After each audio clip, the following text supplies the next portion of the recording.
bismillah waxaan noo soo dhamaatay casharadii ahaa capitalka waxaana ka horreeyey xarfihii hore smallka ahaa.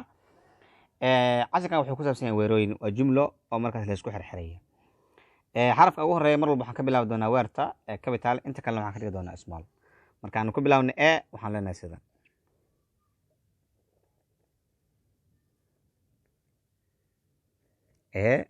aadam oo kale.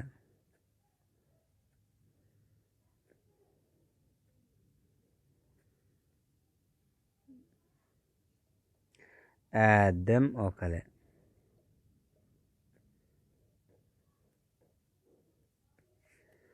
amaal oo kale, small baan ka bilaabeynaa.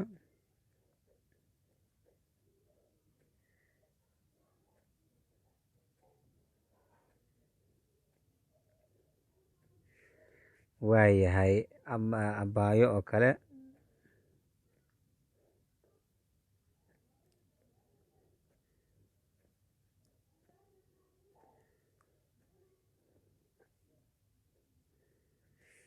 aamiin oo kale.